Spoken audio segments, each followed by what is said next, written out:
Assalamualaikum warahmatullahi wabarakatuh. Bismillahirrahmanirrahim. Anak sekalian, bagaimana kabarnya pada pagi hari ini?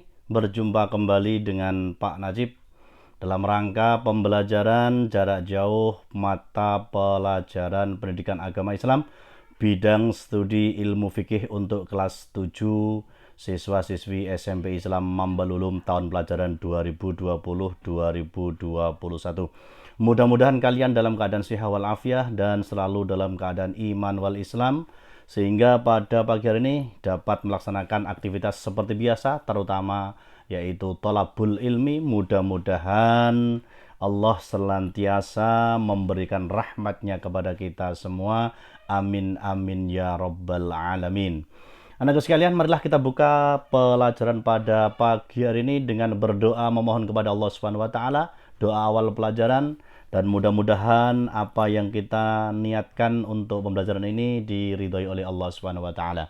A'udzubillahi minasyaitonirrajim. Bismillahirrahmanirrahim. Alhamdulillahirabbil alamin. Arrahmanirrahim. Maliki yaumiddin. Iyyaka na'budu wa iyyaka nasta'in. Ihdinas siratal mustaqim. Siratal ladzina an'amta 'alaihim ghairil maghdubi 'alaihim waladdallin. Rabbighfirli wa liwalidayya walil mu'minina. Amin. Bismillahirrahmanirrahim. Rabbi syrah li sadri wa yassir li amri wahlul 'uqdatam min lisani yafqahu qawli. Allahumma rzuqna fahman nabiyyin wa hifdzal mursalin wa ilhamal malaikatil muqarrabin birahmatika ya arhamar rahimin. Amin ya rabbal alamin. Baiklah anak sekalian, kita masih belajar tentang toharoh bersuci. Kali ini materi pada mandi wajib dan ketentuannya.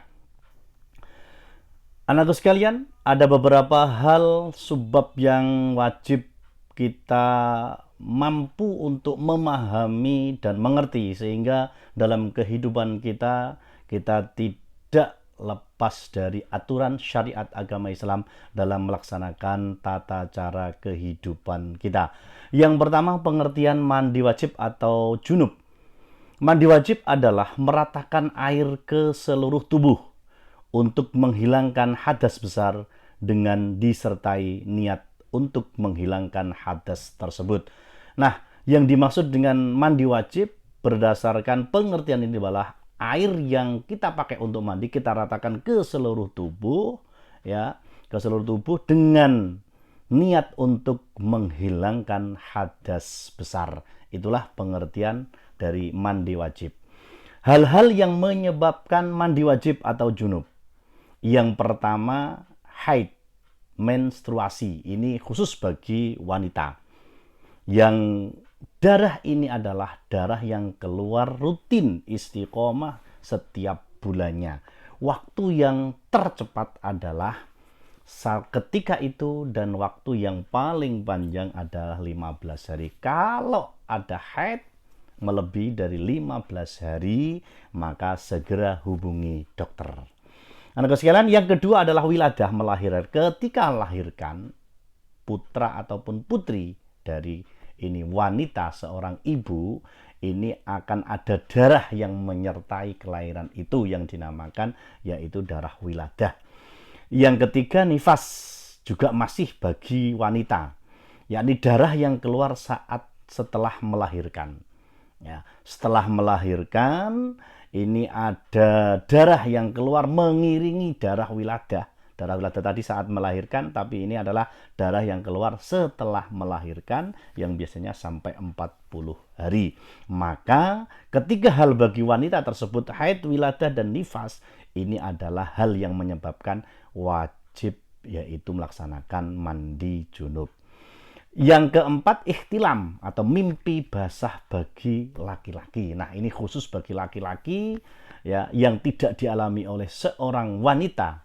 Kapanpun itu hanya laki-laki yang akan memiliki kesempatan untuk ihtilam atau mimpi basah bagi laki-laki ini. Nah, ketika ihtilam, bermimpi, ya, ini wajib melaksanakan mandi junub. Kadang-kadang kita tidak tahu apakah mimpi atau tidak, apakah ada sesuatu atau tidak, tapi pagi-paginya itu sarung kita basah, sarung kita kok ada sesuatu hal yang ada di sarung itu, maka itu tandanya di malam hari adalah terjadilah peristiwa ihtilam atau mimpi basah. Ini maka wajib melaksanakan mandi wajib.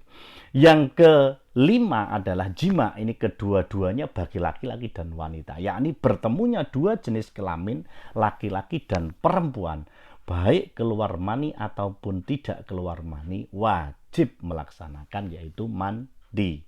Ya, ini jima, berkumpulnya dan bertemunya dua jenis kelamin laki-laki dan perempuan, baik itu sudah keluar mani ataupun tidak mengeluarkan mani atau belum mengeluarkan mani, tetap wajib mandi.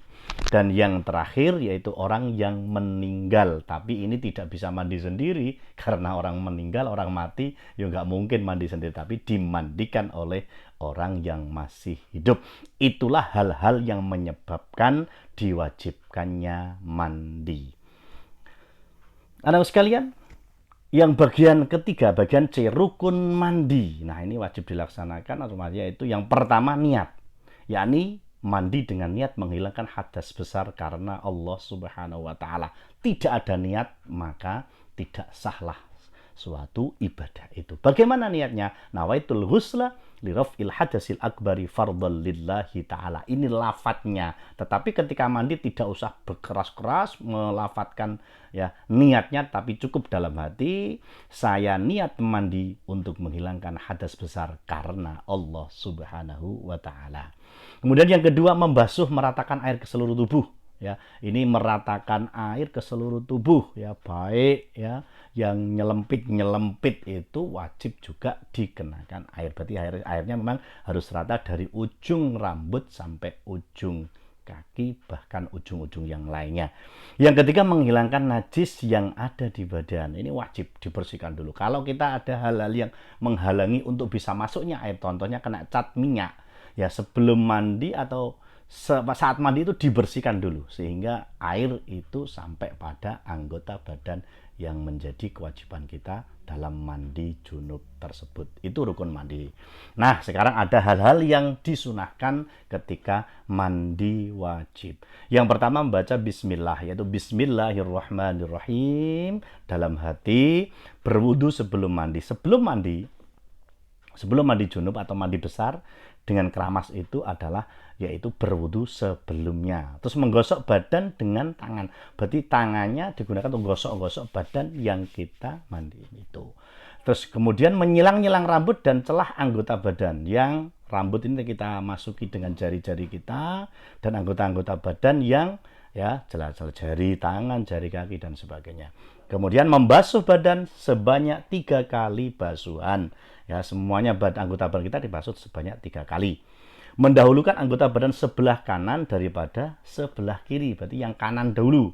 Yang kanan dulu baru yang sebelah kiri. Kemudian tertib, yakni membasuh anggota badan yang satu dengan yang lain secara berurutan. Nah, sekalian perlu diingat bahwa ya, kenapa kita ketika mandi wajib itu sebelumnya pakai keramas, pakai sampoan.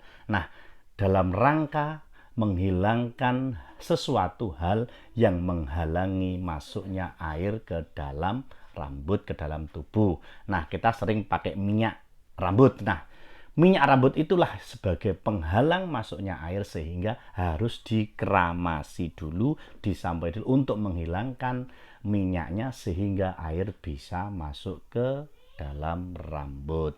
Kemudian cara mandi wajib atau mandi wajib junub. 1, niat dengan sengaja untuk menghilangkan hadas besar. Dalam hati kita niat bahwa kita mandi ini untuk menghilangkan hadas besar. Mencuci dan membersihkan kubul dan dubur sampai bersih.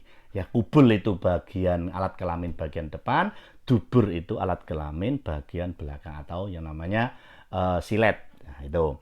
Berwudu sebelum melakukan mandi, itu cara-caranya. Wudu dulu sebelum mandi, menyiramkan air ke seluruh tubuh dari ujung rambut sampai ujung kaki, menggosok badan termasuk lipatan-lipatan tubuh sampai bersih. Itu caranya mandi wajib. Nah, itulah yaitu mandi dan ketentuannya yang kita pelajari pada pertemuan kali ini. Mudah-mudahan kalian semua bisa memahami apa yang disampaikan Pak Najib, kemudian bisa mempraktekkan dengan sebaik-baiknya dan benar sesuai dengan syariat ilmu fikih yang kita pelajari. Amin, amin ya rabbal alamin. Akhirnya mari kita tutup dengan doa akhir pelajaran. Mudah-mudahan apa yang kita pelajari menjadi ilmu yang manfaatan fid dunya wad dunya wal akhirah. A'udzubillahi minasyaitonirrajim. Bismillahirrahmanirrahim. Allahumma anfa'na bima 'allamtana wa 'allimna ma yanfa'una wa zidna ilma. Allahumma arinal haqqa haqqa warzuqna ittiba'ah wa arinal batila batila warzuqna ijtinabah. Rabbana atina fid dunya hasanah wa fil akhirati hasanah wa qina adzabannar. Walhamdulillahi rabbil alamin. Terima kasih. Kalau ada kurang pahamnya, ada pertanyaan, silahkan hubungi nomornya Pak Najib. Oke, untuk tugas, simak video pembelajaran sampai selesai, pahami isi pembelajarannya, like, komen, buatlah ringkasan materi mandi wajib dan ketuanya di kertas HVS dan juga di buku catatan kalian. Yang di HVS bisa dikumpulkan, untuk catatannya adalah untuk pelajaran, untuk belajar kalian sendiri di rumah. Dan yang terakhir adalah baca materi dari awal sampai hari ini.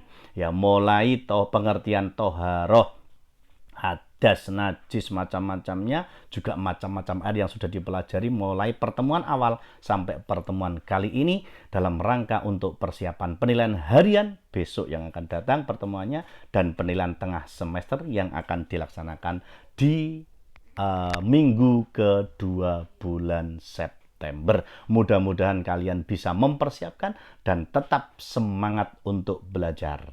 Terima kasih. MU, MU, MUS.